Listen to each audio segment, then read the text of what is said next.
ये आकाशवाणी है। अब आप निखिल कुमार से समाचार सुनिए।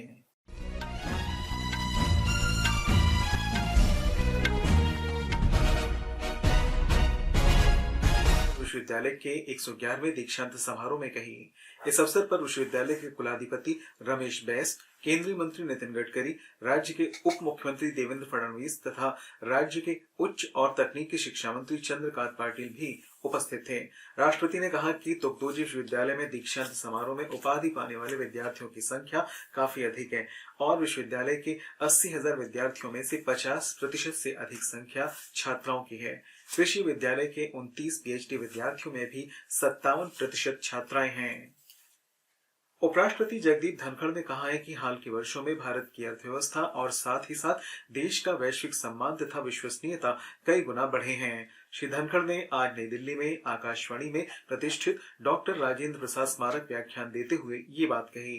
उन्होंने कहा कि आज दुनिया के देश भारत को सुनना चाहते हैं और उसके विचारों का सम्मान करते हैं और पूरी दुनिया भारत के युवाओं के कौशल तथा प्रतिभा का लोहा मानती है।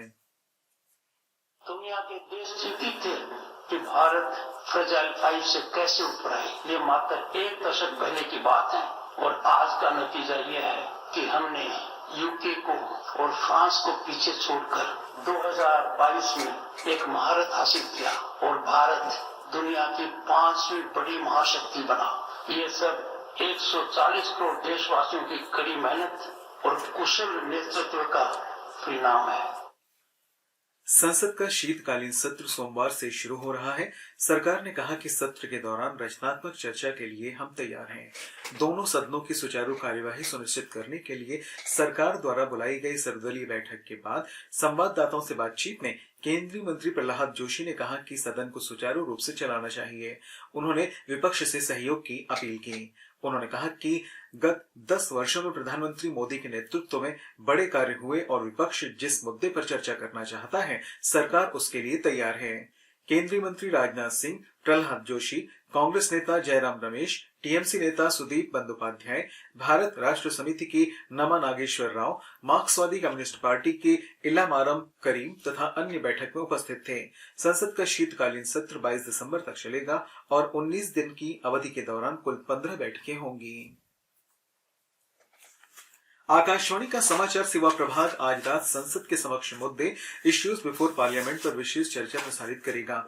इश्यूज बिफोर पार्लियामेंट आकाशवाणी के रेनबो चैनल पर और संसद के समक्ष मुद्दे आकाशवाणी के गोल्ड तथा इंद्रप्रस्थ चैनल पर रात 9:30 से 10 बजे तक सुना जा सकता है। ये कार्यक्रम हमारी वेबसाइट newsonair.com और YouTube channel news on AIR official पर भी उपलब्ध रहेगा। निर्वाचन आयोग ने 3 दिसंबर यानी कल रविवार होने के कारण मिजोरम में मतगणना की तारीख में बदलाव के लिए विभिन्न क्षेत्रों से अनुरोध प्राप्त होने के बाद मतगणना 4 तारीख को कराने का फैसला किया है। रविवार का दिन मिजोरम के लोगों के लिए विशेष महत्व रखता है। अन्य 4 राज्यों मध्य प्रदेश, छत्तीसगढ़, राजस्थान और तेलंगाना में हुए विधानसभा चुनाव की मतगणना कल की जाएगी। सूचना और प्रसारण राज्य मंत्री डॉक्टर एल मुरुगन ने कहा है कि भारतीय जनता पार्टी उन सभी 5 राज्यों में सरकार बनाएगी जहां हाल ही में विधानसभा चुनाव संपन्न हुए हैं। चेन्नई में आज उन्होंने कहा कि भाजपा मध्य प्रदेश और राजस्थान में 5वीं बार तथा तेलंगाना और अन्य राज्यों में पहली बार सरकार बनाएगी।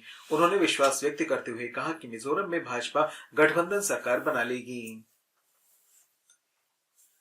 सैयद मोदी अंतर्राष्ट्रीय बैडमिंटन टूर्नामेंट के पुरुष सिंगल सेमीफाइनल में आज लखनऊ में प्रियांशु राजावत का मुकाबला ताइपेई के शी यून जेन से होगा। महिला डबल सेमीफाइनल में तनिषा क्रेस्टो और अश्विनी पोनप्पा की भारतीय जोड़ी जापान की यूकी फुकुशिमा और साइका हिरोता की जोड़ी से खेलेगी।